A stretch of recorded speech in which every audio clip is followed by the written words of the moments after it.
And now here's a carry heading left. And he'll be taken down, but not before he gets into enemy territory. A nice pickup there of 11 yards, and it'll move the sticks. Now, this is an example of breaking down a defense, because on a lot of these runs, he's getting past the point of attack, and guess what he's doing? Forcing the secondary guys to have to make a lot of tackles.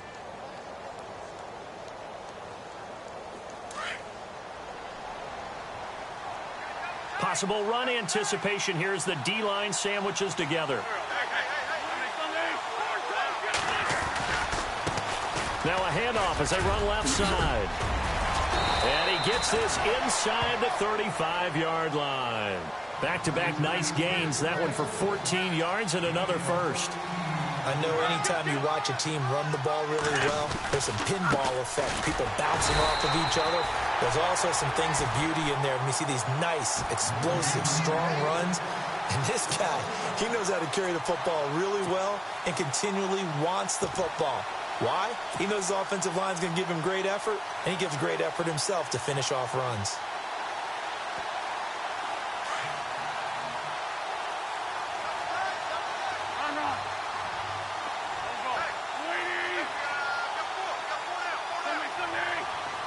And he motions the wide receiver. On second down, Smallwood. Working his way for a gain of 7 to the 26. This drive is pretty clear. Almost feels like old school fundamentals, doesn't it? Want to impose their will on the defense. What's that, 5 straight runs? Yeah, 5 straight carries to start this drive. And like you said, the way it's working, they may just stick with it. And he's going to take this one down to about the 23-yard line. The ball's still a few inches shy of the marker after the 3-yard run. So now a little soul searching on 4th down.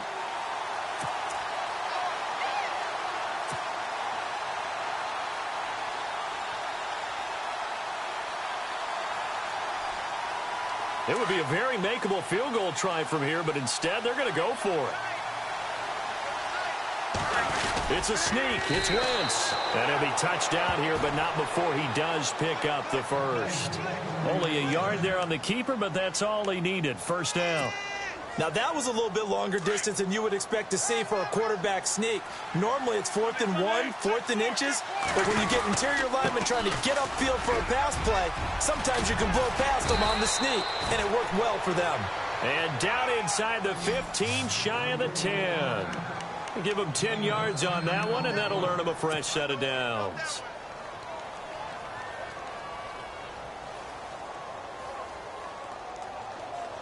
So the run moves the chains, and here we go on first down.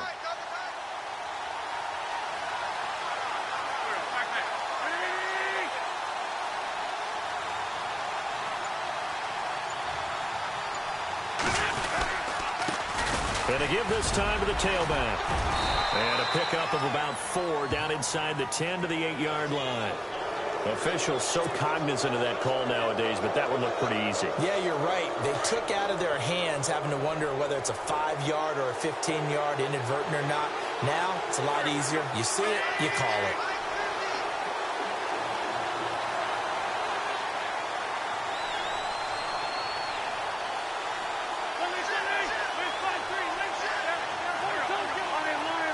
They come out here in the eye. Now a handoff here to his running back. And maybe a measure of revenge there. He's had his way in this one, but this time they get him behind the line. Well, partner, I guess sometimes it's just a matter of philosophy. Some say run until they absolutely stop you, and others say, well, when you think they're about to stop you, fool them a little bit. I guess they should have tried to fool them on that play.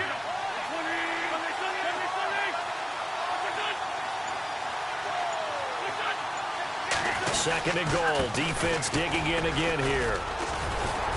And they'll get him down here at about the 5-yard line. Call it a gain of a yard as they get a little bit closer here. It's 3rd and goal. Well, Brandon, we always know that once you score 1 touchdown, you're without a doubt. And so far today, he's got 1, but was denied as he tried to get the second one. Now flags will come in. I think this one's going to be on the defense for jumping. A free 5 yards as the defense jumps. I know it's an anticipation game for them, but it's also a reaction game, and they reacted poorly on that one.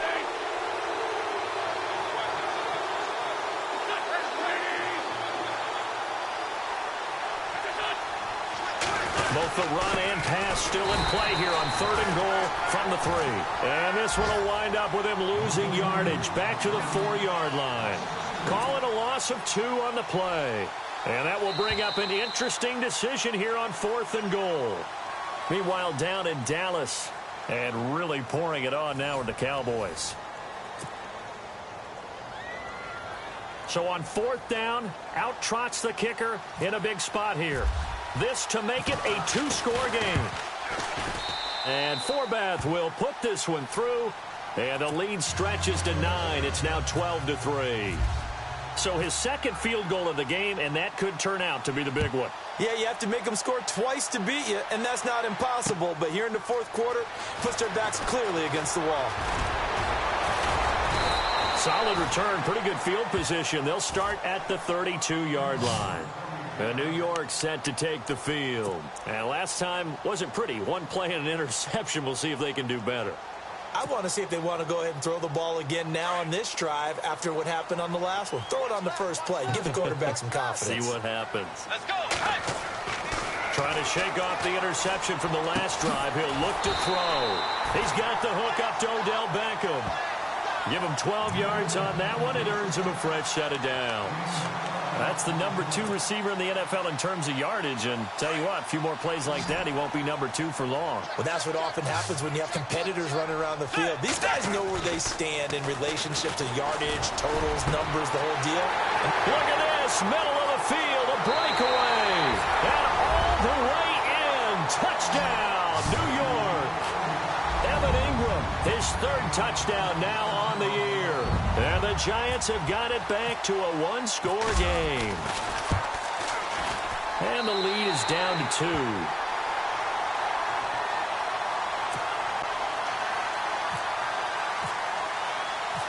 The kickoff unit is out on the field, and they will send this one away.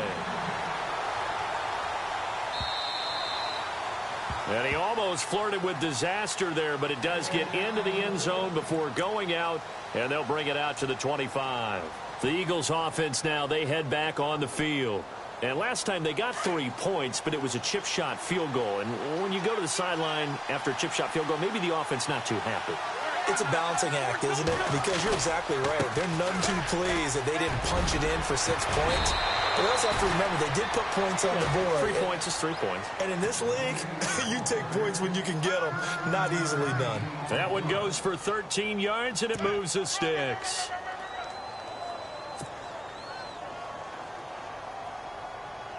Some good games going on in the early window. This might be the best of the bunch. Now they try the right side here. And getting this just shy of midfield. They'll spot it at the 49.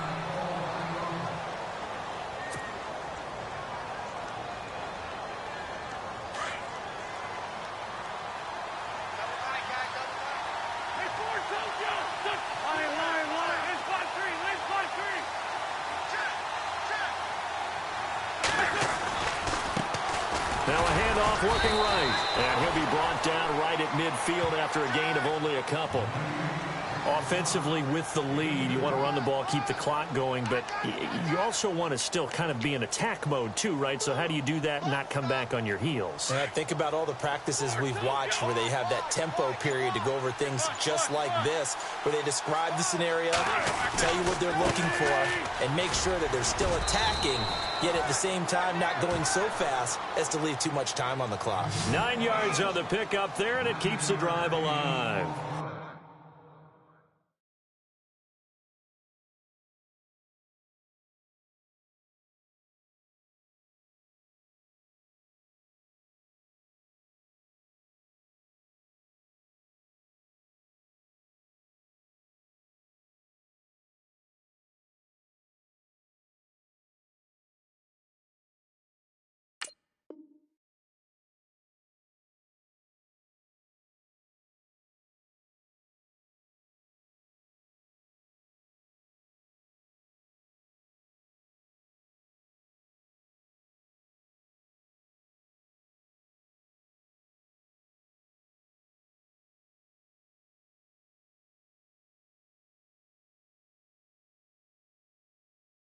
Do my eyes deceive me, or is he getting stronger as this game moves along? Burst seems just as good here in the fourth as it was way back in the first, doesn't it? I do believe someone put a lot of time in the offseason and continues to condition during the season in order to continue to carry the ball at this rate.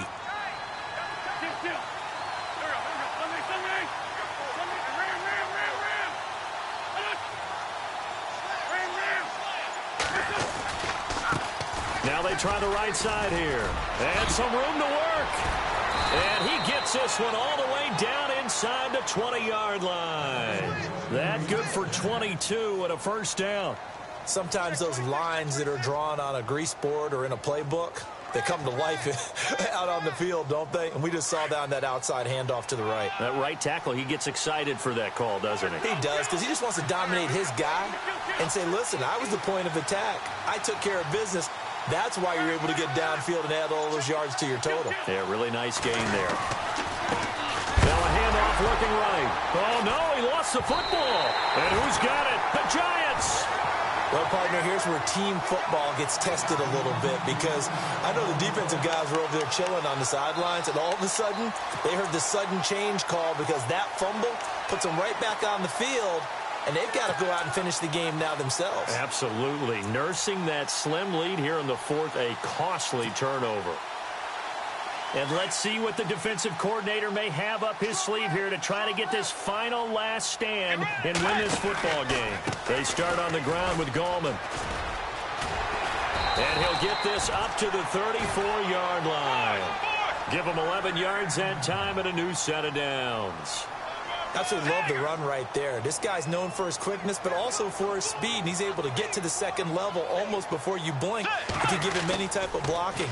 Always talk about slot receivers, and they're usually known as quicker than fast.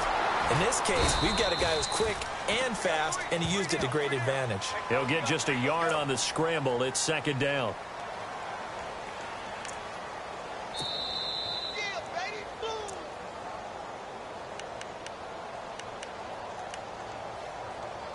Time for a break. We'll come back for the electrifying conclusion after this. Get ready! 180! Tiger! And on the outside, they're playing press coverage. They'll look to throw. And this one hauled in by Tavon Austin. Tavon Austin, he's going to go.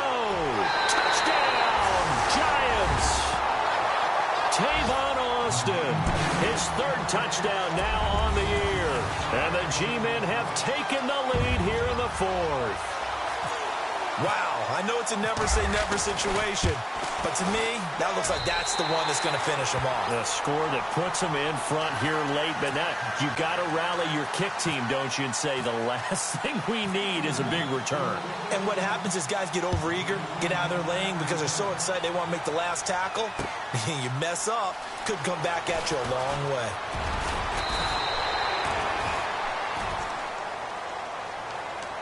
The Eagles offense back out onto the field. And they'll be looking to atone for last time's mistake of fumbling inside the red zone. Certainly they don't want to do that again.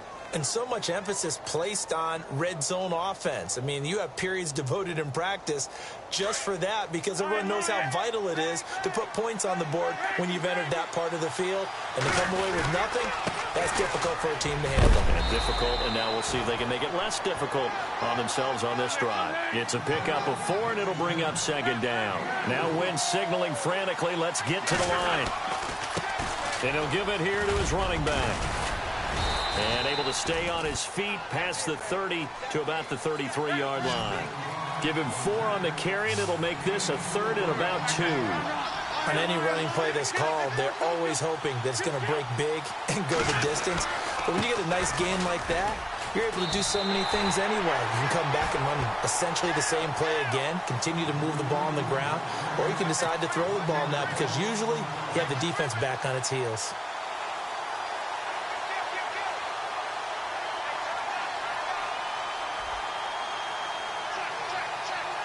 And down by 5, they've got to go for it here on 4th down. Now Wentz got to have this one. And he can't get a throw away. He's taken down. Jason Pierre-Paul. in there to sack him, and that is 10 for him now on the year. And here comes the Giants offense back out onto the field. They have the lead, obviously, late in the game. I guess the good news for them is if for some reason they would make a mistake, a field goal does the opposition no good. Everyone loves to have a little bit of a cushion. And he can't get a throw off. He's taken down. What a huge play at this point in the game. Well, you don't usually get a sack from a nose tackle spot, but we got one there. No, we don't, and a lot of the times in passing situations, they end up off the field anyway. So how happy was he to work his way back to the quarterback and put him on the ground? He's going to end up with a nickname after something like that, some Big Jelly or something like that. Throwing here, Bridgewater. Finding a safety valve here. That's complete. And the Eagles are going to go ahead and take another timeout. That'll be their second, so one more chance to stop the clock here, and we'll be back.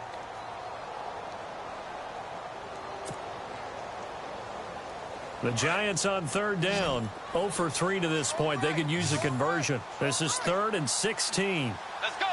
Way 90. Tagger. Tagger. Now Bridgewater. Buying time to his left.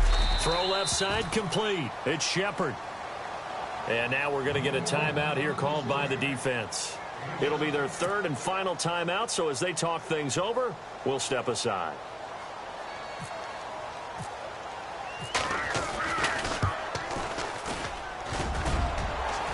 And it's off the left upright. Oh, my goodness. Heartache. It's no good. And this score will stay right where it is. So points so crucial in a tight game like this, but this kick off the goalpost, and that'll keep the score right where it is. Yeah, it wouldn't have made this a 2-score game, but any cushion this late definitely would have helped. Now they need to ask their defense for another stop, and that's going to require some work. So they took a shot on first down, but couldn't connect. Credit the secondary and credit the defensive game plan. They've been in his hip pocket all game long. They understood coming in that he was a big-time receiver.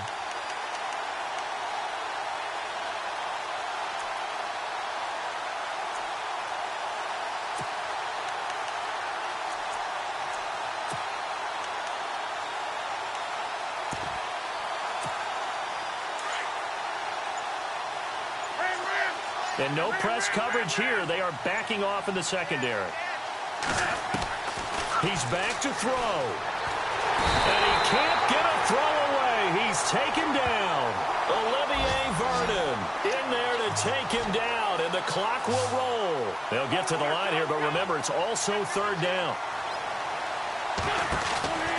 Wentz to throw.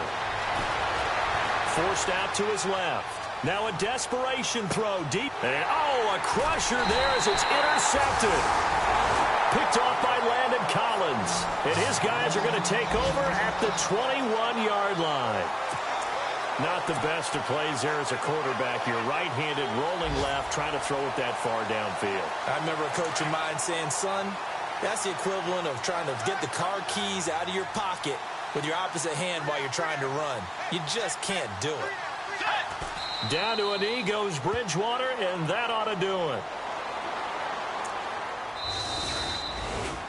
Well, Charles, the forecast called for rain throughout the entire game, and we got rain throughout the entire game. But these two teams, they had fun getting dirty out there. They love the slop. Did you trust the forecast ahead of time? Or are you one of those guys that's skeptical about it, or did you trust it? But when I saw just a big blob of green on the radar, I said, okay, let's trust. Yeah, and that's why I'm glad you took my advice. Got your notes laminated, because, open-air booth, that rain can affect us as well, although not as much as the guys on the field.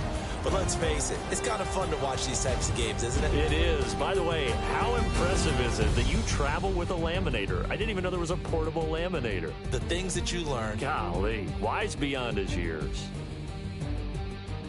So for the Giants, they continue to be one of the best teams around as they move to 10-2. And they will hit the road next week to take on the Washington Redskins. Meanwhile, for the Eagles, it's a loss that could wind up costing them a first-round bye as they dip to 9-3. And they'll get a chance to redeem themselves next week at home against the Chicago Bears. That'll do it for us. For Charles Davis and all our hardworking crew, I'm Brandon Gaudin. You've been watching the NFL on EA Sports. For more, find us on Twitter at EA Madden NFL. The Giants are winners as we say so long from MetLife Stadium.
look up. So many. Oh my God. So many. I done made sacrifices. So many sacrifices. Straight up. I done gave